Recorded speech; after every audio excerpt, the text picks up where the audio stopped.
সরবরাহ স্বাভাবিক থাকায় কমেছে সবজি ও মুরগির দাম, তবে বাড়ছে ডিমের দাম। চট্টগ্রাম নগরীতে গেল সপ্তাহের তুলনায় কমেছে কিছু তরকারির দাম। বিক্রেতারা বলছেন, সময়মতো বৃষ্টি হওয়ায় এখন ফলন ভালো, তাই স্বাভাবিক সরবরাহ রয়েছে। বরিশালের বাজারেও কমেছে সবজি ও মুরগির দাম। গত সপ্তাহের চেয়ে প্রতি কেজি সবজিতে 10 থেকে 15 টাকা কমেছে। রাজশাহীর বাজারে কমেছে পেঁয়াজ ও কাঁচামরিচের দাম।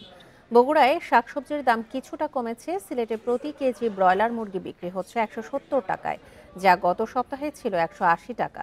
খুলনায় 5 টাকা থেকে 10 টাকা পর্যন্ত কমে চাল বিক্রি হচ্ছে 60 টাকা থেকে 65 টাকায়। বাজারে সবকিছুই দাম কম আছে, স্বাভাবিক আছে।